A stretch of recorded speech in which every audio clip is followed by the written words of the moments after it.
live.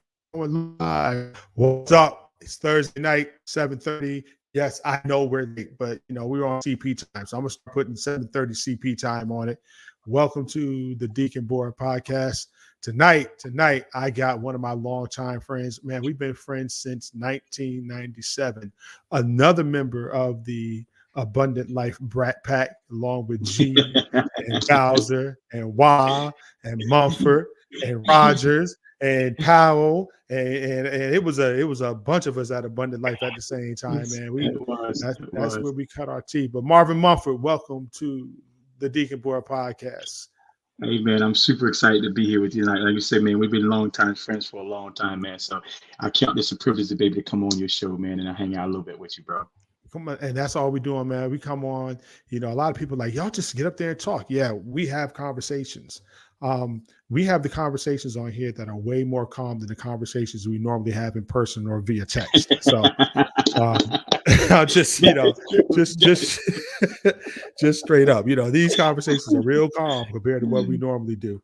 That's right. And it's like that for a reason because, we're grown men. We do what we do all day long, but, we do have we understand protocol. We understand decorum. So, we make it do what it do.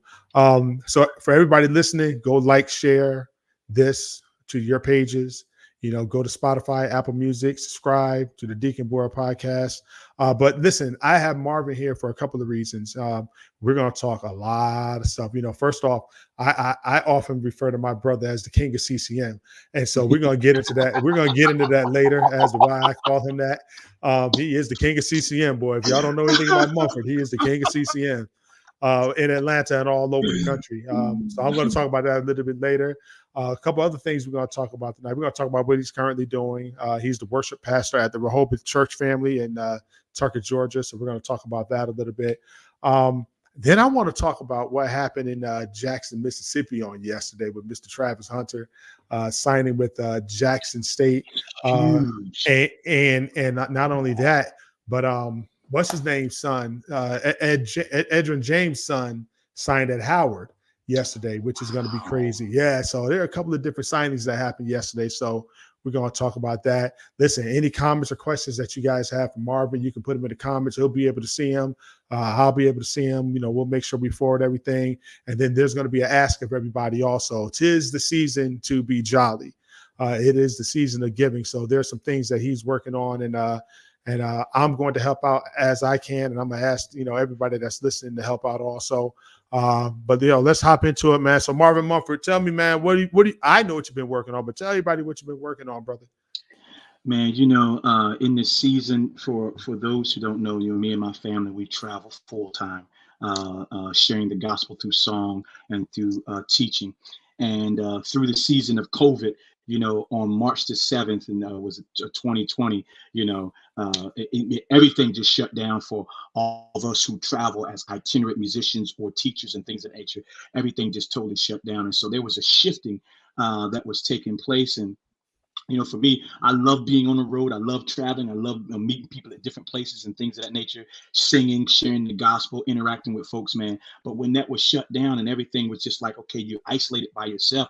I'm like, God, what do I do? How I feed off of that? How do we do that now? And so we transitioned into a lot more digital worship. We were doing concerts online. Right. Many churches were contacting and say, hey, man, can you and your boys do a worship set for us and send it to us? We can have and share with our body, here in New York or here in North Carolina or here somewhere in Georgia or Colorado. And so we begin to do some things like that. And then as we were transitioning into that, one of my dear friends, Pastor Troy Bush, contacted me, says, hey, man, we're transitioning and we're looking for a worship leader to help steady our ship for a little while until we can really find someone. And I said, hey man, I'd love to join you guys and help you guys out, man. So I joined them and started working with them and helping them out. And then we talked before, and I felt like it was a season for me to go back on staff. I'd been on staff before, man. And you know how it is being on any kind of church staff, man. Things can be great, but things can also go a little sideways and things of that Yes, nature, man. So sir. me and my family, we just have been bruised really bad through the church. And so, we just felt like it was time for us to give out a little bit more outside of that particular body. So Okay. coming back on staff on church, man, it had to be a God thing, because I was like, man, I am not going back on staff anywhere, bro. I understand But that. but God set these things up and set me and Pastor Troy's heart together, man. And we just started really talking about what that looked like and his vision for his worship department at the church, and compared to what I do and who I am, man, it just seemed like it lined so greatly, man. And so we joined the Rehoboth church family, man. And we've been there, the worship pastor there, for almost a year and a half now, man. It's been such an incredible blessing, man. Even today, we did a preschool Christmas program, man. And I'm telling you, man, just having the little preschoolers and first graders and fourth grade, 4-year-olds, trying to sing and dance and going crazy on the stage, man. It just was a joy to me, man. So I'm really loving that space that we're in. My oldest son, he's off in college, so it was a really shifting for us in what we were trying to do. And so we're just Now been where blessed is by he? that, bro. Now where is he in He's school? at Berkeley College of Music in Boston, Massachusetts, man. He just flew home yesterday, bro. Oh, So I'm dope. super excited to have him So home with me. So so yeah, so is yeah. he talking junk? Because first of all, just so y'all know, Marvin and his beautiful wife Janaki, they have 4 boys, and all of them can play. All of them, they are certified beasts on the Yeah, instruments. all of them are Certified. better than me. All of them are better than me, man. And that Uh-oh, we may have lost Marvin for a second, man. Looks like his internet. we are, man. Just like my Yeah, dad yeah. wanted me to be better than they were, bro. And so, yeah. So he's in his third year at Berkeley College of Music in Boston, man. He's just flew home yesterday. So I'm super to have that. Miles, he's 19. He just graduated. He's getting ready to go into the military. He wants to be in the military. Micah, Oh, my dope. 16-year-old. He's at Mount Perrin Christian School. He's on the starting football, basketball, track and field. He broke some track and field records last year, and so super excited about what God is doing with him. We call Oh, him the I see mayor. scholarship. I see Yeah, scholarship. I yeah, see yeah, yeah, yeah. scholarship. I see That's what scholarship. I'm praying for. That's what I'm praying for, brother. We call him the mayor of Mount Perrin, man, because everybody loves him because he's so gregarious, man. And he's one of those guys that just really wants to be a part of somebody's life, not just to be seen, but to influence them and be influenced in ways, man. And so I've been really blessed by that. And then we have a 6-year-old. Yeah. Yeah, me and my wife are at the 5-0 age, and we have a 6-year-old, Malachi. And man, he's a ball of fire, man. We love him so greatly, man. He keeps the house lively. Trust me. I'm To, sure. to, I've seen him in today, motion. yeah. Today, we did a concert. Me and the boys, we did a concert at his school this morning before I went to the church and did a show. We did a concert at his school this morning for the kindergarten through 5th grade, and we did a couple of songs. And he came on stage. He normally plays, but I was like, "Man, you can play with us today?" He's like, "Nah, Daddy, I'm not playing with y'all today. I just want to sit back and hang out." And so he sat back. And then when I got to one of the songs, it's in Spanish. And Okay. so I was working on it last night in the house, trying to get it together. He was like, "Daddy, you are so doing that wrong. You are so doing that wrong." It's my 6-year-old. So, "Daddy, you are so doing that wrong." I said, "Okay, well, you sing it then." I'm trying to pop off at it. "Okay, you do it then." And he Right, sang it, right. and I'm like, "Okay, you're gonna sing this tomorrow. You're gonna sing this tomorrow." So he sang it today, man, and everybody's going crazy that he's singing this in Spanish and all that kind of stuff, man. So I'm just super excited what God is doing in my family, bro. And of course, my So wife is incredible holding all this together. So at my house is Marvin Senior, Marvin the second, Miles, Micah, Malachi. My dog is named Max, and my wife is only allowed to be called Mom at my house, so it's all it's M. all Uh, M's. yeah, yeah, All yeah. But she M's. tell people all the time I do have an identity, but my wife Oh is my holds gosh. everything together for us out here, man, making things happen, man. And so we're just blessed, bro. Yeah. We're just blessed. Man, yeah, like I said, you've been a good friend for years. So listen, so for those that and he's not really telling the full extent of how they travel. At one point, you and your sons did the worship for the Kansas City Chiefs home games, correct? Yeah. Almost So every we home game for a couple of years, right? Yeah, so the Kansas City Chiefs for about 8 years, man, they were the only team in the NFL that would do chapel services for their fans and things. And so, everybody does a chapel for the team, but they were Right. doing a chapel service for the fans, and not just their fans, but any fans that would be at the stadium. The Hunt family are incredible believers, man. And what they were saying is that, hey, people are coming to our stadium at 6 o'clock in the morning and they're missing their worship service that they would normally go to because they're tailgating and they want to be at the game. So we want to provide a service for that. And so they contacted us Fellowship of Christian Athletes through the FCA, some dear friends there, and they contacted us, hey, Marvin, would you and your family like to be a part of that, man? And for about 8 years, man, all the home games, man, they would fly us in, and we'd hold a service. We'd have do the word and sharing some worship, man, and just do some fellowship. And then you go in the stands and you see those same few people that were raising their hands to the Lord, arguing and yelling at each other. It's my ball, no, here's a fumble, and all the flags and all that kind of stuff. So it was tremendous for us. We love it, man. We love it. That's What's pretty crazy dope. is that the year that we stopped doing it, they won the Super Bowl. Oh, I'm like, oh, bro, come on, man. Come on, man. Come on, man. You can't even get. I think we're supposed to still get a ring out of that, bro. Right. I hear that. So, yeah, I can't believe they didn't invite you back to do the service at the Super Bowl. Like, come and do this service real quick. Yo, what's crazy is that we had been invited to a Super Bowl. I was doing a show somewhere else when the Rams, and who the Rams played in that Super Bowl? Was it the Patriots? Whoever the Rams were playing in the Super Bowl, they were here in Atlanta. Okay. They had called me, but I was already doing a conference somewhere when they called, like, hey, man, can you come and do our chapel service? We got a Super Bowl and all this kind of stuff. And I was already at a conference. I was like, oh, man, I'm sorry, I can't do it. And so when I told the guys at the conference, everybody was like, bro, we could have used some CDs. That's the Super Bowl. You should have went, bro. You should have went to the Super Bowl. I know, bro. I know, man. But again, man, we were already in ministry, man. And my heart is always, if you call me, I am there all the way, bro. So I hear that. I missed out on the Super Bowl.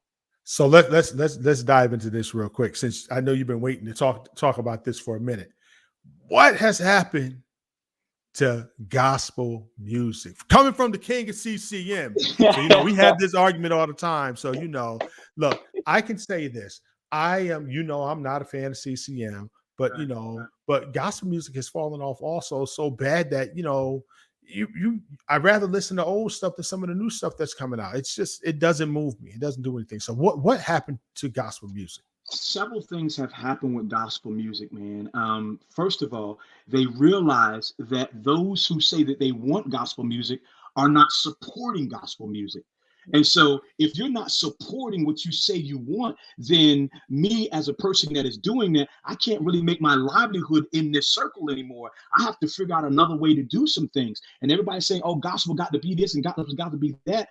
We're not sowing our dollars into that. We're not promoting those artists like that and things of that nature, man. And so those artists, they have to take care of their families as well, because this is what God has called them to do. And that's the first thing. Second thing with that is that they understand that in the whole scope of music, if we put a pie up on the screen, 100%, gospel music, that's including CCM, that's including gospel, that's including whatever you would call Christian music in and of itself, is only a small slither. About, I think the guy said 1.2%. Whole 100%. Christian music is 1.2%. And out of that 1.2%, you got praise and worship, you got gospel, you got CCM, you got inspirational jazz and all those kind of things. So that gospel becomes even smaller and smaller in that aspect. And again, if we're not financially supporting that, it's dying. Those radio stations that were doing shows and things like that, those promoters, they're not doing it anymore. All those kind of things that, we would go to a show and we see Fred Hammond and we see like 50 artists on one show. Bro, they're not doing that anymore because they realize that, man, 50 of us can't be on this one show. Because the promoters are not supporting it, like in CCM. Now, CCM is a totally different element, man. You'll have 50 groups on one show and it's packed, it's sold out. Right. And even when they're there, all the time, and when they're there, they're supporting that artist, not even just by buying a ticket, but they'll go to their merch table and they'll buy all their shirts. They have the CDs, but they'll buy the CDs to give away to somebody else. Whereas for us in gospel music, if we bought that CD, we're going to burn it and give it to somebody instead of buying it and give it to somebody. And that totally changed the game for us financially for gospel music. And then on the other side of that, the integrity of those who were the gospel people who were leading us. Once we begin to really delve into their lives and peek behind the curtain, we realized there was some shenanigery going on. But wait, isn't it? But that could be said for anyone that's in the business of music. The problem for us in gospel music, that was always okay. That was a caveat. Gospel music is so sacred and so holy. That was the problem. And then when we realized that we actually started seeing people for who they really were, and they couldn't be on that pedestal no more. I don't want to deal with you at all. It's like, and bro, you see, should have never put me on that pedestal. right, you should have I'm never a put him up human on a being. pedestal. Yeah, Right, yeah, I'm a right, human being. So I should have never been up on a pedestal. And so now what we do, we throw away the baby with the bathwater. right, right, right. And So and that now, and now, that's so not now, good. how did so okay, great. So the concerts, they're not supporting them financially. The concerts, this, that, and the other. But how did CCM music creep into the black church? Because Because now this, yeah, go ahead. because now you can't you probably won't find a large or even some of the smaller black churches that are doing traditional black music. They're mostly diving into CCM on Sunday mornings. Yeah. Okay. So let's look at this as well. If I take one of the average CCM songs, and I say that, and we argue about this all the time. Our good friend Gwen Henderson, Kevin Bond, and we'll get on here and we'll go back and forth and all this kind of stuff. And I love them greatly, but I love these kind of conversations. What happens is if I take the average gospel song and lay it beside the Bible, could it be an extension of what the scriptures are saying, or is it just going to give me an emotional excitement movement because it's musically, because it's vocally, but sustainingly lyrically? What will it do? Now, if I take the average CCM song and lay that beside the scripture, can I pull that from the scripture and will it be an extension of it? And 9 times out of 10, although some of the newer CCM with some of the lyrics that they're putting in there, they're trying to make God as if he's an actual person like us, and God is not in that realm. They have what I consider dumbed down the deity of our God, which I don't like as much now. But I can take that average song and I can lay it to an extension, and it will be an extension of Psalm 23. Or it might be just Psalms 23. It will be an extension of Romans 6:23 or Ezekiel 8. It will be an extension of the word. And so now, because we are now getting into a side of the word more in a lot more of our what we consider traditional black churches, then I said, okay, I can sing that song now. I can change the chords and sing that song. I can change the way that melody floats and sing that song because it's actually scripture. It's not just Okay. vocal melodies. It's just not vocal acrobats. Now, I love gospel music. Gospel music is incredible. But sometimes in gospel music, we have relied on just our talent and we'll let go of the substance of the words, like the guys like the early James Cleveland and Milton Brunson and the Tommies and name a few others. He would do all the orchestral stuff.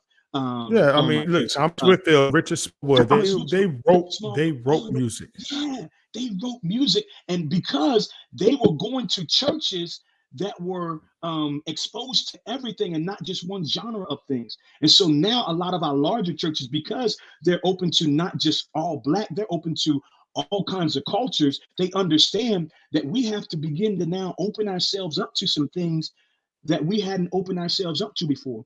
For a Right, long time, right. we thought that only way that you would really be holy is if you were singing gospel. That was the holiest of the holies, the Shana. You know what I'm saying? The shala And we, the yeah, shala the shala lie. That's what it was. A yeah, bunch yeah, of yeah, yeah. lies. A bunch of And then lies. but now we're coming into the realization as we're reading scripture for ourselves, as we're understanding scripture for ourselves, and as we're being taught across the pulpit that, hey, man, this is a beautiful palette that we get to draw from. Now, some of the CCM, some of the gospel artists understood, as we get back to the other point that we were talking about, financially, I'll do better over here. I Right, can try to have best of both worlds. And not everybody can navigate through those worlds, bro. They really right, can't, man. right. And my heart breaks a lot of times because some guys, you're a gospel artist, man, be a gospel artist. Some guys, you're a CCM guy, be a CCM guy. And they try to meld those worlds just because they figure if I just use an acoustic guitar and say some lyrics, that's going to make it CCM. No, bro, that's a lot more than that. Or if I That's all don't that. say Oh some yeah, words yeah. and put some All they chords on need it, is that makes it gospel. that's it. All they need is the acoustic guitar and some a smoke machine in a dark room, and they good. No, bro. And it's not that way at all, bro. It's not that way at all, bro. And so I've been blessed to be able to do this, man. A friend of mine Right. told me this a long time ago, Dante, is that, hey, Marvin, it was supposed to be a comment, but when he was saying it to me the first time, I was like, bro, this ain't no comment to me. He says, man, you're not the best singer. You're not the best musician. You're not the best looking. You're not the best of all those kind of things. But what you have is a heart for God. And at first I was like, I'm not, bro, I think I'm good. But then he said, but you have a heart for God. And having a heart for God is exposed to whatever God wants to write. I write country music. I write blues music. I write reggae. You know, my family's from the island. I write reggae, bro. I write everything because my heart is pure towards God. So that's what makes it a Christian song. Not that it has I to didn't be a even gospel song. know. I didn't even know. I know you play bass. I knew you Yeah, played bass. I mean, yeah. you and Maurice, y'all killing every week, for years. Well, the first time I heard you play guitar, I was like, he's actually better on guitar than he is on bass. I don't know when that happened. I was I like, what am the heck happened? really, bro. This is what happened. You know, Bernard Harris is a dear Yeah, friend of yeah, yeah. mine, man. And we would be on Satan shows together and all that kind of stuff, and just listening to him, bro. And I'm like, man, I do not want to play bass behind this joker right here, man. And so you know, for me, I've always wanted to be a worship leader, man. I saw Michael W. Smith at the amphitheater in Raleigh, North Carolina. I was working security back then and cleanup duty. And he came and did a concert in the pouring rain, 23,000 people, and he's on the stage with just a piano singing, "This is the air I breathe, your Holy Spirit living in me." And these people were crying and worshiping. I'm like, what is this, bro? And so that's what drove me to want to be a worship leader. Now, I have been around all those who were just, oh, we got to sing. Come on, sing. You better sing. Jump on and sing. If you ain't singing and you don't love God, all those kind of things. But just the pureness of him just saying, let us just worship the Lord and just singing, bro, it broke me, man. And so that was my desire. But I knew no one was standing in front playing bass leading worship. So what I did was I put guitar strings on my bass and I was playing Ah, chords and started singing and playing my bass as if I was playing guitar, leading worship, bro, because that was my heart.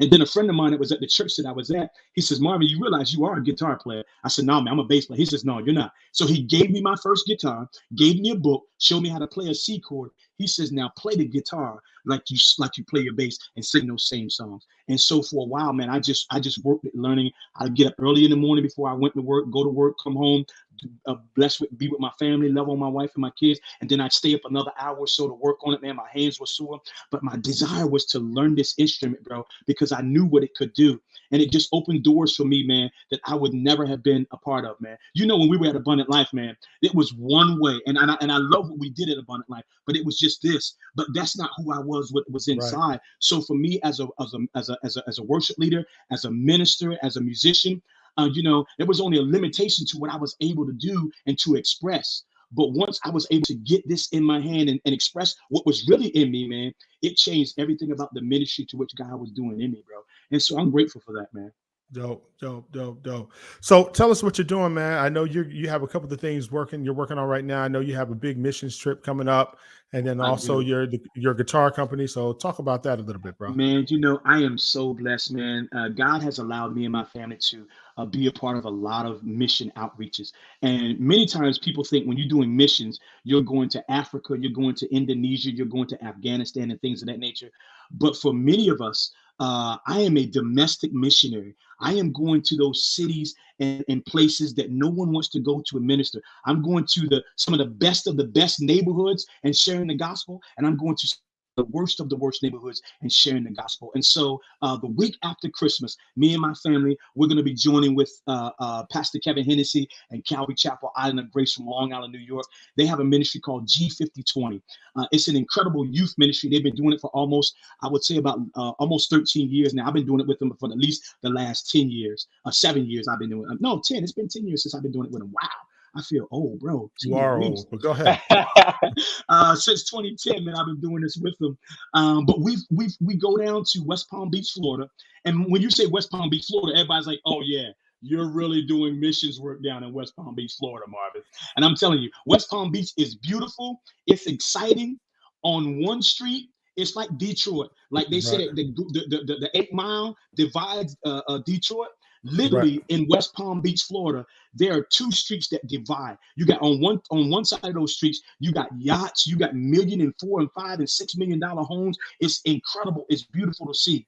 But then 3 streets up the street, you got some crack houses and dilapidated buildings and middle schools that are closed down and elementary schools that are closed down. And so people are struggling massively. Dr. James, how are you, sir? How are you? I'm doing Bless you, well. sir. I didn't know I was on. What's up, Bless you, Marvin? sir. Bless What's you, up, sir. Don? Yo, you caught me out there. What's going on, man? I thought he was gonna keep me in the waiting room. I didn't want to interrupt No, your flow. no, No, jump no, in, he's man. flowing. He's flowing. It's a Yeah, good but conversation. in West Palm, bro, what's crazy is that you have that element, and then you have that element where there are people just are struggling. They're struggling to have jobs. They're struggling with the education that afforded to them. And so, probably about 13 years ago, about 12, 13 years ago, Pastor Kevin's daughter Nicole, her and her sister, they were at one of the Christian colleges there. And then through their matriculation, they started working at the local middle schools and elementary schools, and they realized that what was happening for these kids, there was nothing for them. The educational system was failing them. And then on the outside of the Boys and the Girls Club, and that had just become just a local hangout. There was nothing that was really pushing those kids and motivating them to do anything. So they decided to do something. So what they started doing, they started just taking some kids to the park on Saturdays, on their own dime. And so after school, they would take a group of the kids and a couple of fellas and take a group of the kids to the park and spend time with them and tutor them and help them with their homework and then take them home and feed them before they got home, because many of them, they didn't have meals. And so through that, the church partnered with them, and we began to do ministry down there, man. And I'm telling you, it's been a blessing to have some of the best basketball players in the world to come and be a part of the camp that we do, the sports camp that we do down there, man. And everybody is going down on their own dime. There's no big benefactor. There's no We Are the World. There's no World Vision or Compassion jumping in with us to go down and do ministry there, because that's in our own communities. You see what I'm saying? Right. And so we've been blessed to be able to get down there and do that. So the week after Christmas, we'll be home here in Atlanta for Christmas, and then we drive down right after that, man. And we're going to be down there for 4 days doing a sports camp all day from 9 to 5 every day. We'll feed the kids. We're going to do sports, and we're going to give them the word of God. We're going to see if we can't change some lives. And bro, what's been crazy over the years, man, we got college graduates who are CEOs. We have young people who are married and just working regular jobs who have been success stories. But along with that, we have some tragedies, bro. Really, in the earlier part, I think it was in June, we got the phone call that 2 of the young men that we have been ministering to, they just were in the wrong place at the wrong time, and point blank was shot in the head, both of them. Man, It's horrible, bro. It's heartbreaking. So, So but we it's important understand. work. It's important work that you're doing, though. Oh, I'm You know, telling you, I it's have this important shirt work. on. I have this shirt on. It says change lives, change lives. My life was changed because someone was willing to share the gospel with me that would change my life. I was a dope dealer hanging on the streets doing all this crazy stuff. My mom and dad raised me in the church, man, but I ran away from the church, man, because I wanted to do my thing. And I was out in the street. I've done all this kind of, I was a Muslim at one time, bro. I was trying to run as far as I could away from God. But someone shared the gospel with me, and it changed my life, bro. And so if it changed my life, I know it can change their lives. And so we're going to meet their physical need, we're going to meet their spiritual need, and we're going to meet their emotional need, man. And so we just need support. We need people to partner with us and, hey, man, you know what, I got $10. Hey, bro, I got $25. Hey, man, I got $100, man. I want to support what you guys are doing, because we want to be a blessing to those communities, not just the kids. We minister to their families, to their moms, those single parent moms, or that mom and dad who are struggling. Some of those dads are just getting out of the prison system and they can't get a job. And we're down there with, different companies trying to say, hey, man, give this guy a chance, help him with his resume, all those kind of things. We're trying to change lives, man. And so I'm Right. thankful that God has allowed us to be able to be a part of that, man, in such a small way, bro, such a small way. But we need your help. We need your support to help us, bro. So what I'm gonna do, I'm gonna give something right now from my wife and I Sweet. to help. Oh, man, bless you, brother. I put the information on the bottom of the screen. Everybody that's watching, everybody that's listening, his Cash App is $ Marvin Mumford Sr. His PayPal is mmumford@hotmail.com. Venmo @mmumfordmusic. Give anything, $5, $10, Yes. whatever you Yes. have to help Yes. his vision, to help his Yes. mission. Yes. Listen, because you don't want to be, if you were in this position where you needed help, or your children needed help, your children needed a mentor, your children needed somewhere to go, you would want someone to help you. So please help support. Please help support. And that's what it's all about. For me, that's what it's all about. And if you have, I know it's Christmas, and some people are like, but it's Christmas. Yeah, you know what? It is Christmas. But you know what? Christmas is only one day. Plus, you're not supposed to be spending all your money on them kids anyway. You know what? And for us, when we get down there, we'll be bringing Christmas gifts, because some of those kids won't get Christmas gifts. They just won't. And so we'll be taking down gifts and things of that nature. We're going to be taking clothes. We're going to be taking food. We're trying to get, a medical community to come over and help us do some COVID testing and all that kind of stuff, man. We're really trying to impact some lives. We do this twice a year. We normally do it as soon as they get out of school, that Right. week they get out of school, and then we do it at the end of the year, either in the Christmas break or at the beginning of the year during the Christmas break. We normally do it twice a year because we want to impact those lives, man. And we still got people, boots on the ground, that are there doing things on a daily basis, man. But we try to do it as a collective unit as best as we possibly can, man, to really just impact some lives, man. Changed lives. So if your That's what it's job about. has changed your life, if baseball has changed your life, if basketball, whatever has changed your life, you tell people about it. You want people to be involved with it. And so we're doing the same thing, man, because God has changed our life. We want to use the gospel and sports to be able to change the lives of these young men and these young women. Yes, sir. Yes, sir. So that we're gonna make sure we get the word out, man. Everybody help. Now we're gonna switch gears and then we're gonna come back to this. So Okay, that's fine. That's fine. who are your musical influences? Because Man, you've gone through a whole you have a wide range. So at one point, all you were listening to was Mint Condition. Because I know.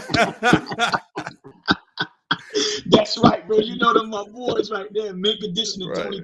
Tony, bro. Right, Because those guys, even with the music that they were doing, they weren't doing the traditional, what we would consider R&B. They were expressing it in a way that's, okay, I can be exposed to something else, man. And that really intrigued me as a musician. My dad, when I was a little kid, man, my dad used to make us watch every Saturday. We had to watch several shows. We watched Walter Cronkite News, we watched Hee Haw, and we watched the Lawrence Welk Show.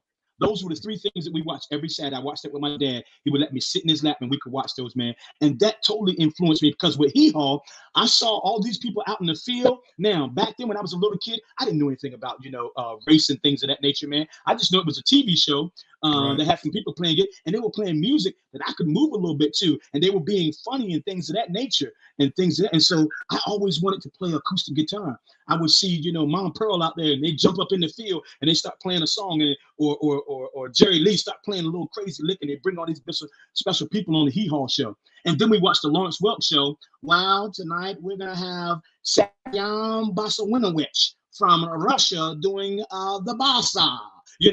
And he would do bassas and shuffles, and he'd give you experience in so many different musical ways with the orchestra. And I saw so many things, and then I got exposed to jazz and some of the most incredible musicians in the world. So I have a amalgamation of musicians that have influenced me in so many different ways, man. I pull from rock music, I pull from reggae, especially from reggae. I pull from, gospel, contemporary. I pull from all genres because there's something in there for me.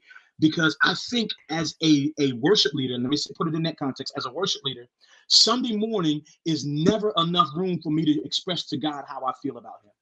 In that one sense, right. Sacred music, it's never enough. So why would I do it just as by just listening to one piece of a corner of music? So I'm influenced by a lot, man. Those guys that you have on that wall behind you, Marvin Gaye and Miles Davis, who else is that on that? Who's that with the guitar right there? That's George. That's George, of course, right here. Oh, George Benson. Yeah. Oh, yeah, that's George Prince. Benson. That's Prince. Oh, yeah. Come on, man. We got Miles. We got a lot of Miles up here. You got Bitches Brew and Kind of Blue. Steve, Michael. All those guys, man, because they were writing music, they were writing songs, and there wasn't a loop to what they were writing. What Miles, when Miles took jazz, he took it into a whole different realm, and they were like, man, that's not okay with what you're doing, but he didn't care about it. And George Benson, what he was doing in the shows, with Ray Charles, man, Ray Charles is probably one of the most prolific songwriters ever, bro. Yeah, but people don't understand that. Yeah, when you watch that movie, Ray, you just get a glimpse of who he was. But when you really delve into his life and story, bro, he was writing some stuff, Quincy Jones, bro. Quincy is a monster. If you have not been on Netflix and watched the Quincy Jones documentary, you're doing you got to watch it.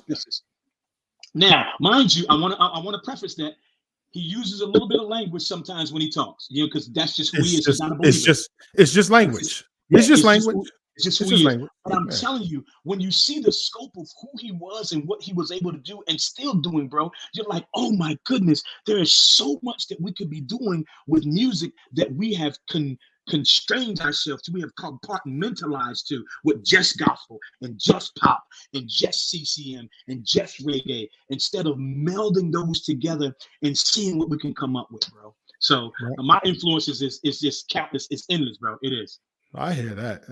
That's what it's about. I mean, you got everybody on this board behind me, and I've never really talked about it. There's a lot of music back here. I went from old school. I have an Alexander O'Neal album up here. Somebody's like, "Yo, why you have that up there?" But if you know right there, boy. But if you know anything about Alexander O'Neal, that joke, now people look at him and he's had some struggles, but he was the quintessential male singer. He could sing. He was a beast of a singer. He was a man's man when he came to sing. He wasn't singing high pitch. He was absolutely blowing. And then I have Angela Winbush up here for obvious reasons, because again, she's a singer. Her pen game is no joke. So with Angela Winbush, she ties directly into Layla Hathaway, who is over here in the corner. I got Layla Hathaway live over here in the corner. But people don't remember Layla Hathaway's first album. Angela Winbush pretty much produced that album. She wrote 2 or 3 songs on that album. That's right. Because that's just the influences. So and then of course I got Parliament back here. Come on. This is the origination of origination of the funk, baby. I'm still looking for a Mothership Connection album. I don't want and these albums are real. These aren't just cover. The albums are in here. Yeah. And then I have, of course, Stevie Wonder. Now this is fulfilling this first finale. To me, this album is just as, and I'm pointing to the Roma, this album is just as good, if not a little bit better, than Songs in the Key of Life. To me. To me. Songs, this is the thing about Songs is the beast. Musically, I would say yes. But Songs in the Key of Life became a theme song for people's actual lives. Right. That's why that one became such a huger hit than that one right there. Musically, that one right there, and what he was doing with his pen on that one right there was like, oh my gracious. You had to be a musician to dive into that one. But with the other one, anybody could dive into it. What's crazy is Songs in the Key of Life came out in 1970, between 75 and 76. When it came out, Stevie was just turning 25. So think about that from the standpoint. He had 6 classic albums before the age of 25. You don't do that. People don't do that. Michael put out Thriller, which is considered a classic in 1983. Thriller's 40 years old, about a month ago. Quincy Jones, 40 years old, right? But think about from this standpoint that Quincy, but Off the Wall, to me, is a better album. It is than Thriller. People fight about that all the time. Thriller became the commercial again for people's lives. Off the Wall was musically, it was there. We were always on that. But Thriller became so much more than that across the world. That's why it became bigger. Off the Wall, bro. Same thing like with Steve, because everybody has that album. You got one album that musically and lyrically, oh, this is it. But then you got that one album that becomes the anthem of people's lives that they can see themselves in or picture being a part of, and then that one jumps off the roof, bro. Same thing with Prince, bro. Same thing with some of our older guys with Marvin Gaye and all those kind of things, man. With some of the great singers that we had, man, Otis and all those guys, bro. It's the same thing, bro. And those guys they just wanted to write songs. They weren't making money. They weren't trying to make money. They were writing songs, which ended up being money for them. Yeah. But see, up at the top though, there's another Stevie Wonder album up there, Signed, Sealed, Delivered. But then there's Rick. Rick is up here too, right? This Rick James album, classic. You can't go wrong with this Rick James. Again, Rick James. I'll see all those guys that you have up on those walls. They did not do the genre exactly like the genre was. They wanted to push it to another level. Every one of the people on that wall. And that's why you could dive into Rick James, because he wasn't just doing, okay, we're going to do this. Oh, no. He's going to use all these elements and going to take you so far. I was like, wow, we as Black artists can do this, and it's okay. Lenny Kravitz, we can do this. Lenny's a beast. Okay. And so that's what your wall represents to me. And then of course, Quincy is up there. Body Heat is up there. Oh, yeah. I like Body Heat, and it's only up there because I can't get my hands on the Dude, because I'm looking for a copy of the Dude, and then I think I have a copy of Stuff Like That, Another Sound somewhere. I got to find it. But those albums, you can hear what Q was doing back then. And then of course Frankie Beverly's only album, which is Frankie Beverly, the amazing Lionel Richie. no, Many people don't realize that Lionel Richie was writing music for Kenny Rogers oh my God. And for Dolly Parton and country singers, and He- has hits in country music. Many that's people where don't he know made that his money. Lionel Richie, only went to the Commodores and all that. Because yeah, he did a great thing with the Commodores. Then when he left and did his solo career, it was great. But his pen game was even greater, bro. That pen game made him a multi-hundred millionaire. His Yeah. pen game did that. Nothing more, nothing less. It's the pen. Yeah. It's the pen for me, as they say. Yeah. You know, the pen allows you to go to your mailbox in your fuzzy slippers in the middle of the day in a road. Right. You can walk down the driveway like Tony. Walk down the driveway like Tony Soprano. That's what they do. Because you know in that mailbox there's a nice check that says, you know what, I ain't got the clock in the day. You know, that's what that said. That's what it used to be. It's not that way. It's so prevalent, but that's what it used to be. Now, are you putting out music now? Are you recording? Yeah, and putting out music? We haven't done a CD in a number of years. I think our last one was 2012, 2013. We're working on a project right now. Me and my boys, we're working on one right now. So hopefully next year we'll be able to put that out. And that will be a collection of the songs that we have been writing, but just an expression of the people that we've met in our lives and the songs and anthems of their heart. When you talk to people and you praying with people and you doing life with them at their table, you realize people are struggling with some of the same things you may be struggling with, or they're struggling with some things that you have let go of and things of that nature. And so being able to do life with people across the country for a number of years, it has given me a different sense when I sit down with my pen to write. So we have a collection of about 12 songs. We have one song, it's actually up on YouTube. It's called Hear from Heaven. It's from 2 Chronicles 7:14. If my people who are called by my name would humble themselves and pray, seek my face and turn from their wicked ways. He is talking to the church in that point. He's talking to the church. And so I realized that we as the church had gotten away from being the church. We had become a corporation, but we had stopped being the church, bro.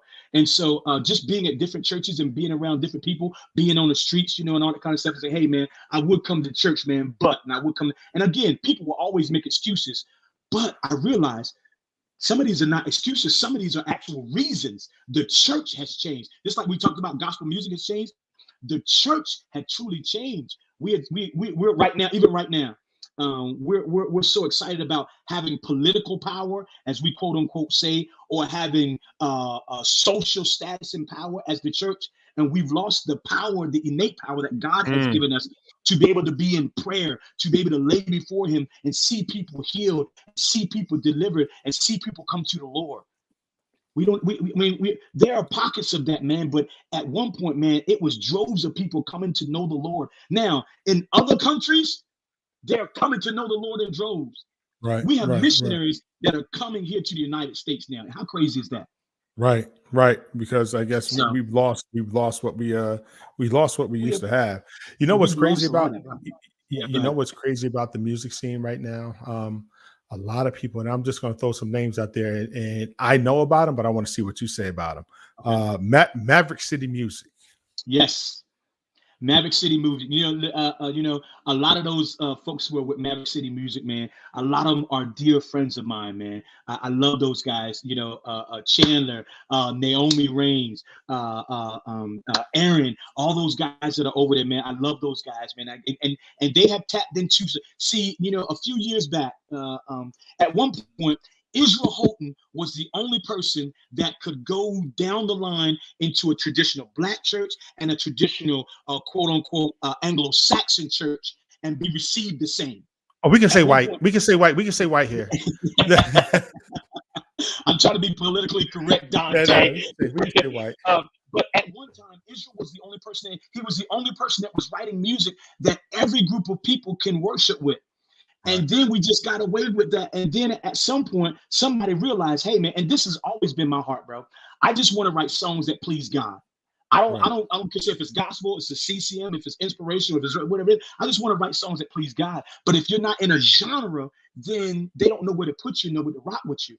And so over the years, again, just like, things have changed, people are starting to realize we can be exposed to a little bit more different things. And so when Maverick City comes onto the scene on the heels of us starting to do Hillsong music and elevation bringing in the Elevation Collective, where they brought in a bunch of gospel artists to be a part of what was happening in that realm. And it began to explode like this. And we started seeing churches that had Black, white, Hispanic, and Asian. At one point, we only thought that, that was, Joel Osteen's church that could have ministries like that. But and let then me we ask a started question. seeing a lot more churches like that. But let me ask a question. Yeah.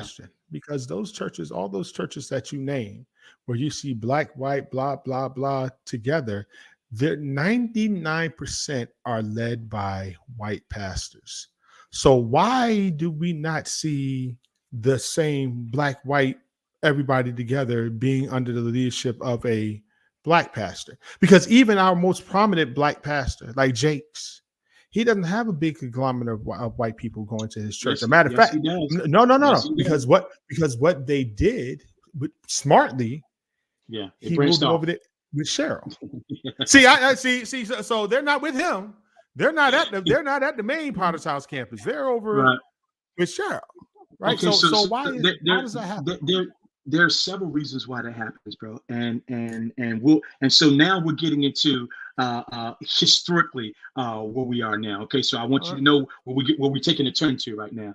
That's fine, and it's fine. We do that here a lot. We take turns. That's good. That's good. As long as we understand that. So for a long time, we thought that for many of our counterparts, they thought that we were not educated enough and had enough degrees on our wall to be able to lead them, which has always been a falsity.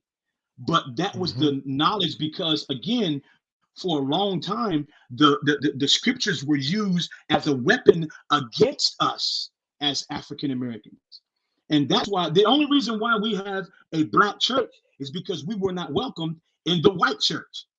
It wasn't because that's how God designed it. It was made because people thought that we were inferior, and so they did not want to worship with us. They did not want to be around us. So we had to have these different situations and scenarios in churches and all those kind of things. Fast forward, some of us have that same mentality that I can't follow that guy because he may be this way. When I stand to preach, that's what I love about being at the church that I am at Rehoboth. I preached about 2 weeks ago. And I'm standing there, and you know how I am, Dante. You know me, bro. You're about 2 seconds from hooping. Yeah. And so that's my preaching style. But then our senior pastor has a different preaching style. We have one of our Hispanic pastors, Dr. Baba Sinna, who is on staff with us, man. He has a different preaching style. We have Pastor David, who is our worship pastor. Our youth pastor. He has a different preaching style. We have two pastoral interns, J.D. Bush and Brad Cohn. They have a different preaching style. But everybody is accepted for who they are and not trying to be something else. And it works for us. Now that's not going to work everywhere, bro. And so what has happened, we have decided that you can't teach me, so I won't come over there to you. Or your music, because again, the worship style influences where I'm going to go as well. Now for me, as a musician, and I'm not going to listen. Elevation's main campus is right around the corner from my house. I've lived here for 5 years, never been there. Even when RIP, what's my man name, was over there. I just couldn't do it. Big Shiz, when he was over there, I just couldn't do it. Just can't do it. Again, we have those preferences, bro. And there's nothing wrong with those preferences. But if those preferences are stopping us from being able to receive from someone, that's when it becomes a problem. We can have these preferences. You may like steak. I like chicken. You may like, barbecue chicken. I like, baked chicken. We have those preferences. But if those preferences hinder, as Paul talks about, if this is a stumbling block for you as a brother and it's hindering our relationship or hindering you seeing God from what I'm doing, then that's when I need to lay these down. And that's what has been the problem in the church. We have never laid those down. We have always held up those preferences to the detriment of the church. And so that's why it's been hard. My preference is I need a B3 on stage and turn the lights on. You ain't got no B3. I want no Nord. Don't be bringing no Nord up here. I want a B3. You gotta have the pedals too. Right, right. Yeah. And so all of that makes a difference in folks and expanding the church scene. So when we get back to talking about Maverick City, they have fallen into a realm where the church community is open to, okay, let's get a little bit of gospel and a little bit of contemporary and meld it together. Now, hear my heart when I say this right here. Their first couple of albums, man, I thought were tremendous. But it feels like to me, and this is just me, and I'm a nobody. I tell people this all the time. I'm probably the most well-known unknown person in the world. I think they're trying to now. We did this CD and it worked. Let's do the same exact thing again, exactly like that. And God is not moving in that direction again. And so you get several CDs that are putting out, and we got some incredible music. But out of 12 songs, you may grab one on there that's really pulling at your heart, but the other ones are just okay. You could have stopped that at 4 minutes instead of 10 minutes. Let me tell you what they just did. They just did Revelations 19:1, or AKA Hallelujah, Salvation and Glory. Now, and I need to call. I'm not saying this disrespectfully. Right. I need to call Jeff and see if I can get him on just to talk about his musical legacy. But for those that don't know, Jeff LaValle, Professor Jeff LaValle, Reverend Dr. Jeff LaValle wrote that song. That song has to be almost 40 years old, maybe 30 something years old. Yeah.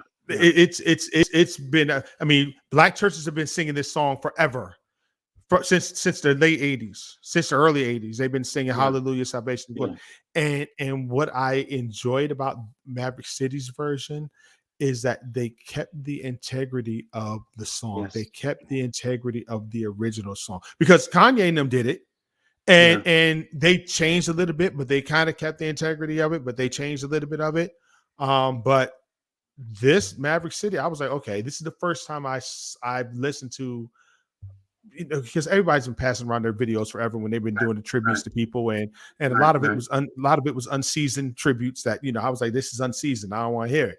But this one, I was like, yo, you know what I'm saying? Yo, listen, if you're gonna do John Key, if you're gonna do Kirk Franklin, if you're gonna do Commission, we'll see it on.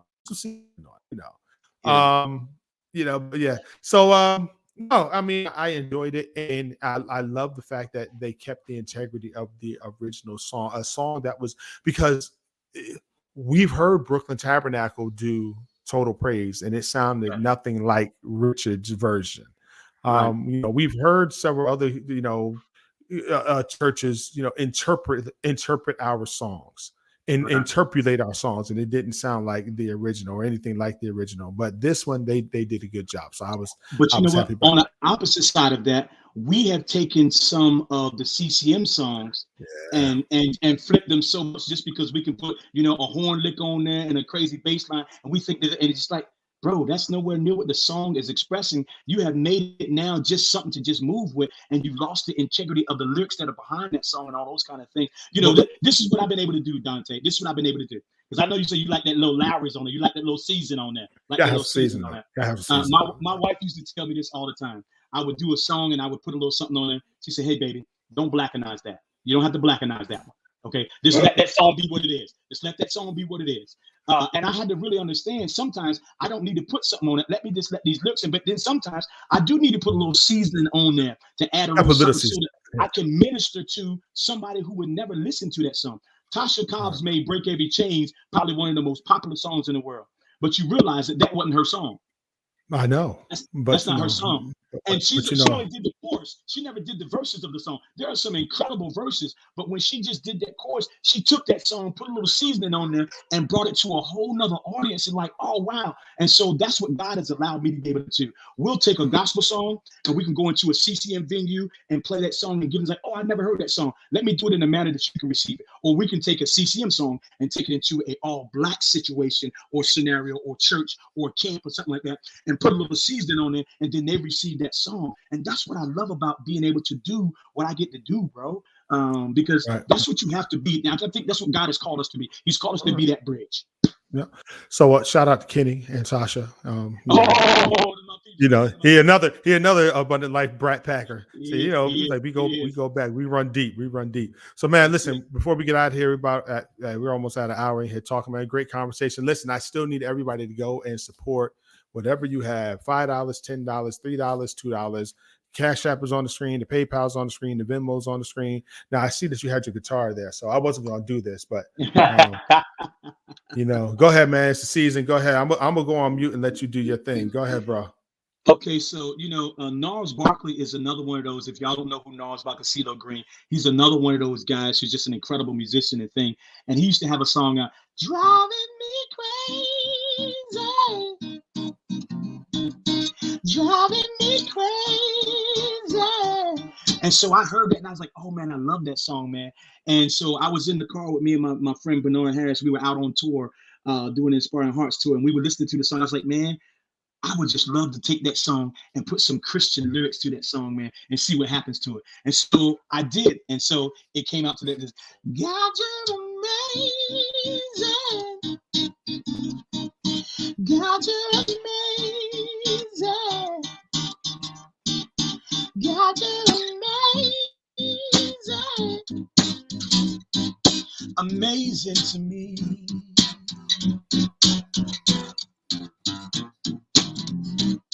Cause I remember when I was lost in sin.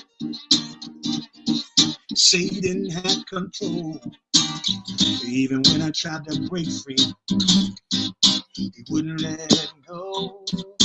Wouldn't let go. Oh, oh, oh. When you're out there, who cares if your life gets rough? You sent your son to fill your love. He gave up his life. It's your part right here, Dante. Just to show how much. Too high. Here we go. God, you're amazing. See, I got you, Dante. Come on. Oh, you got it. God, you're amazing. This is not Can We Talk challenge. I'm not God, singing. You're amazing. Yeah, he's definitely amazing. Amazing to me. Yes, sir. And so, man, that's what this acoustic guitar gives. It allows me to take a song, to take a melody, and I can go anywhere with it. I don't have to be plugged up nowhere. I can be on the streets, what I've done. I can be in a car. I can be on a bus. I can be anywhere and just sing the worship and the praise that God allows me to, man. And so I've been blessed over the years, man. It's been a blessing to be able to get to do what I do, man. Change lives, man. And that's what I live by, bro. And God is definitely amazing, man. He is amazing. And the Lord is kind, as we say. Man, I appreciate you coming on, man. Everybody, please go support Marvin and his missions trip. Go listen, go on YouTube, pull up his music, man. Stay in touch with them, and then we're gonna come back. We're gonna come back soon. I'm gonna have you on next year, yo. I'm gonna try to get you and your boys on next year, man. Maybe we can set up do something live somewhere. Because the young king's a beast. Yeah, and talk to them about what that looks like being a musician and all that kind of stuff. Oh my goodness gracious! Hearing their stories and how they lived through that vision, bro. Many people think, oh man, you've trained your boys. No, man, they've just been around great musicians like this. I mean, y'all don't know Dante. Had a group back in the day. Dante and him was a beast singing. I mean, he's one of those guys, bro. He told y'all that. I know he probably told y'all that. But him, John Vaughn, and the boys. They were actually up here, yo. We were all actually up here one night. It was all 10 of us. We actually were up here one night. Everybody was like, "Yeah, what do y'all go?" First of all, anytime we're all talking to one another, it's like, okay, it's crazy. Who's gonna curse first? So yeah. So what's crazy is that you're friends with him. Because I don't know how I found out. I was like, wait a second, you know him? Like, how the heck do you know each other? Yeah, man. God is just, it's amazing, man. Just doing life with him and just, I'm telling you, man. Matter of fact, we were just together Sunday, bro. For everybody to know, John Vaughn, aka Mo Porter. We don't call that nigga. We call that nigga John, Mo Porter.